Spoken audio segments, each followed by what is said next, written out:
আসসালামু আলাইকুম বন্ধুরা, কেমন আছেন? আজ আপনাদের সাথে শেয়ার করব নতুন একটা রেসিপি, সাজনা দিয়ে চিংড়ি মাছের ভাজি। প্রথমে সাজনাগুলো পিস পিস করে কেটে নেব।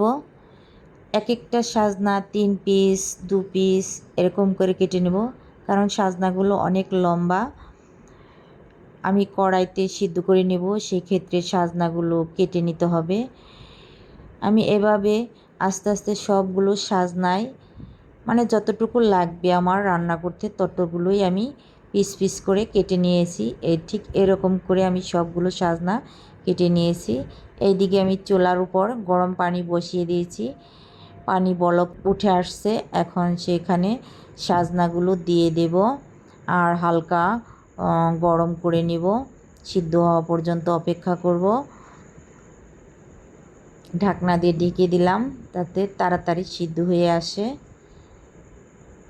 দেখুন এই যে সিদ্ধ হয়ে আসছে। এগুলোকে এখন নামিয়ে নেব ঠান্ডা করে। তারপর এই যে মাঝখানে ফেটিয়ে নেব আর চামচ দিয়ে ভিতরের আঁশগুলো তুলে নেব আর ছালটা ফেলে দেব। এইভাবে আমি সবগুলো করে নেব। ভিতরে আঁশটা রেখে দেব, মানে সাজনাটা, আর ছালটা ফালিয়ে দেব। এই সাজনার ভাজি খেতে অনেক ভালো লাগে। চিংড়ি মাছ দিয়ে খেতে আরও ভালো লাগে। একবার হলো বাসায় বানিয়ে খেয়ে দেখবেন কতটা ভালো লাগে। দেখুন এই যে আমার সবগুলো করা হয়ে গেছে। আমি লাস্টে একটা করে দেখাচ্ছি। এই যেরকম করে চামচ দিয়ে টান দিলে সম্পূর্ণ উঠে আসে আর ছালটা থেকে যায়। এই যে সবটুকু হয়ে গেছে। এখন কড়ার উপরে আমি সরিষার তেল দিয়ে দিলাম। আপনি সয়াবিন দিয়েও করতে পারেন, আমরা সরিষার তেল খাই তাই সরিষার তেল দিয়ে করে দিলাম। রসুন কুচি দিয়ে দিলাম, কাঁচামরিচ দিয়ে দিলাম, কতগুলো পেঁয়াজ কুচি দিয়ে দিলাম। তারপর স্বাদ মতো লবণ দিয়ে দিলাম, একটু নেড়ে চেড়ে নিলাম।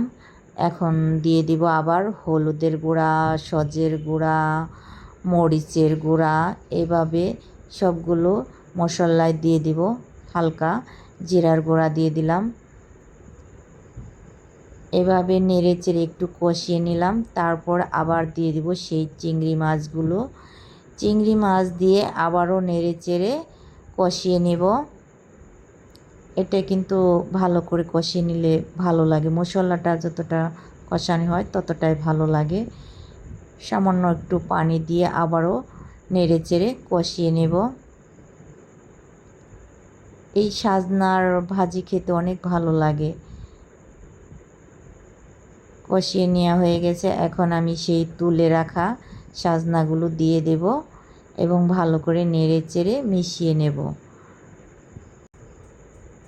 যতটা সম্ভব সুন্দর করে ভেজে নামিয়ে নেব এবং খেতেও ততটাই ভালো লাগে।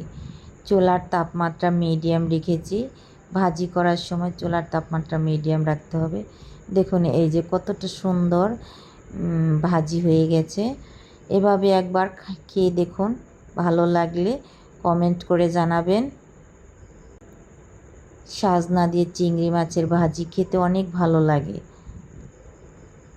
ভিডিওটি ভালো লাগলে লাইক, কমেন্ট এবং শেয়ার করে পাশে থাকবেন। আর পরবর্তী ভিডিও পাওয়ার জন্য সাবস্ক্রাইব করে রাখবেন, বেল আইকনে ক্লিক করে রাখবেন। পরবর্তী ভিডিও পাওয়ার জন্য নোটিফিকেশন তাড়াতাড়ি পেয়ে যান। ভালো থাকবেন, সুস্থ থাকবেন। ধন্যবাদ। আমার জন্য দোয়া করবেন। আল্লাহ হাফেজ।